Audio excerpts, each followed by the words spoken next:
కాకపోయినా ఏ రోజుకైనా దేవుడు తీర్చే తీర్పుని మనం చూస్తాం, లేకపోతే న్యాయము జరిగించేది మనము చూస్తాం. ఆశపడాలి, న్యాయము తీర్చు నాయనా, న్యాయము తీర్చు అని అడగాలి. అంతేగాని ఇంకేమనకూడదు చెప్పండి, హృదయంలో కానీ నోటి మాటలతో కానీ ఎక్కడా కూడా. ఒకవేళ పొరపాటున ఏదన్నా అని ఉంటే 1000 సార్లు క్షమాపణ అడగండి దేవుణ్ణి. హల్లెలూయా. పొరపాటున ఒక మాట వదిలేసాము, నాశనం అయిపోతావు పోరు అన్నాం అనుకోండి, 1000 సార్లు అయినా క్షమాపణ అడగండి. ఎందుకనంటే ప్రభువు బిడ్డల నోట ఆ మాట రాకూడదు.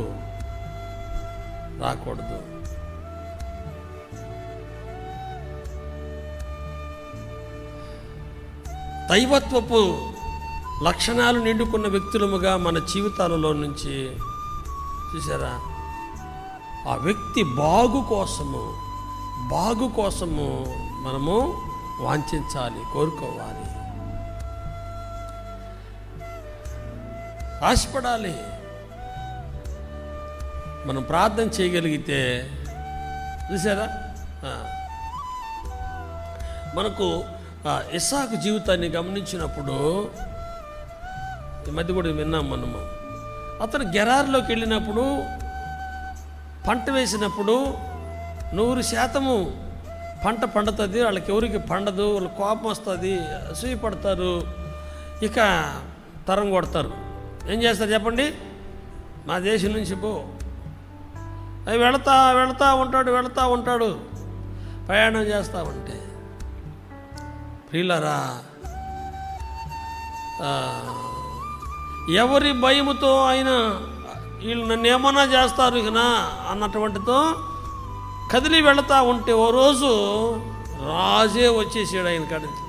ఏం చెప్పండి, రాజే వచ్చేసి అయ్యా సమాధాన పడదామయ్యా అన్నాడు. ఒక రాజు, గమనించారా మాట, రాజులను వంచగలిగిన దేవుడు. హల్లెలూయా. ఇస్సాకు ఒక సామాన్యుడే,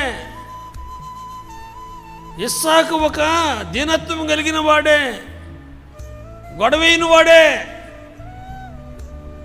కానీ రాజు దిగి వచ్చాడు, మాకు భయం వేస్తూ ఉంది, మేము నిన్ను ఏమనము, మీకు ఇక హాని చేయము,